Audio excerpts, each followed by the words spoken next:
step is teaching the rear end awareness exercise. I suggest adding a verbal cue for your dog turning clockwise as well as anti-clockwise. So for me, when I turn her this way, I call it turn.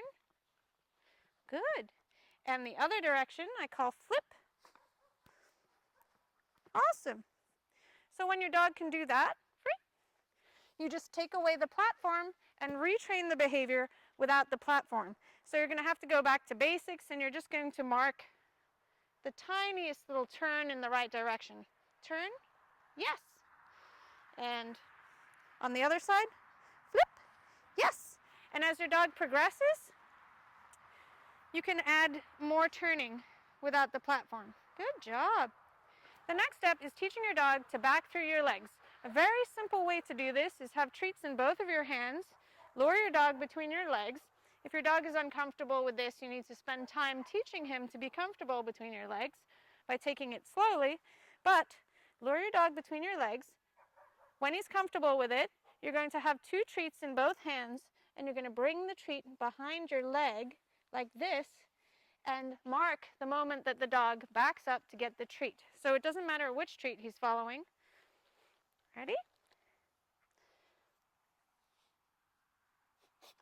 Where did it go? Yes! Good job!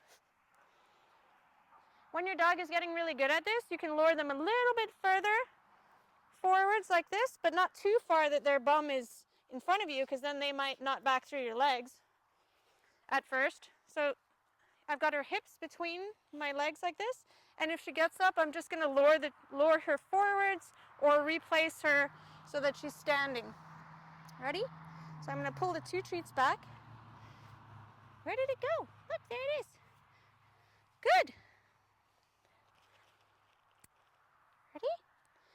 And when she's got it, I can add a verbal cue, like back through. Good. Ready? Back through. Good. To get your dog back in front of you, you can simply lure them forwards with a treat and then give it to them. Then reload your hands so you have two treats in either hand and lure the dog back through your legs. I suggest feeding the dog from either hand so that your dog remains nice and straight.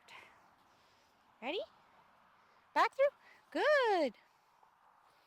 The final step is adding the two behaviors together. So you have turning on one side and flipping for splash on the other side. And then you also have the behavior of backing through and following a treat from one side of your leg to the other. So here we go. You have your dog on the side that you're going to lure with. So she's on my left side. I'm going to lure with my left hand. I take a step back with the other leg.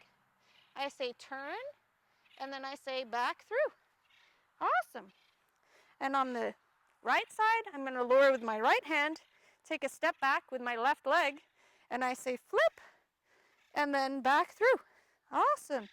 If you try to get your dog to back through your leg while they're right next to your leg, if you have a very long dog, it's going to be really hard for them to turn their butt through your legs. So if you have a huge, long German Shepherd, for example, you're starting your dog out here to turn between your legs. Awesome.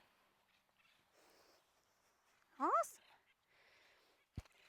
Then you can practice without the treats in your hand. Turn, back through, flip, back through. Awesome. Good job. When you add more steps, I suggest stepping first before luring your dog or cueing your dog to go through your legs so that you don't stand on your dog's tail or your dog's feet. Ready? Turn, back through, flip, back through, turn, back through, flip, back through. Good.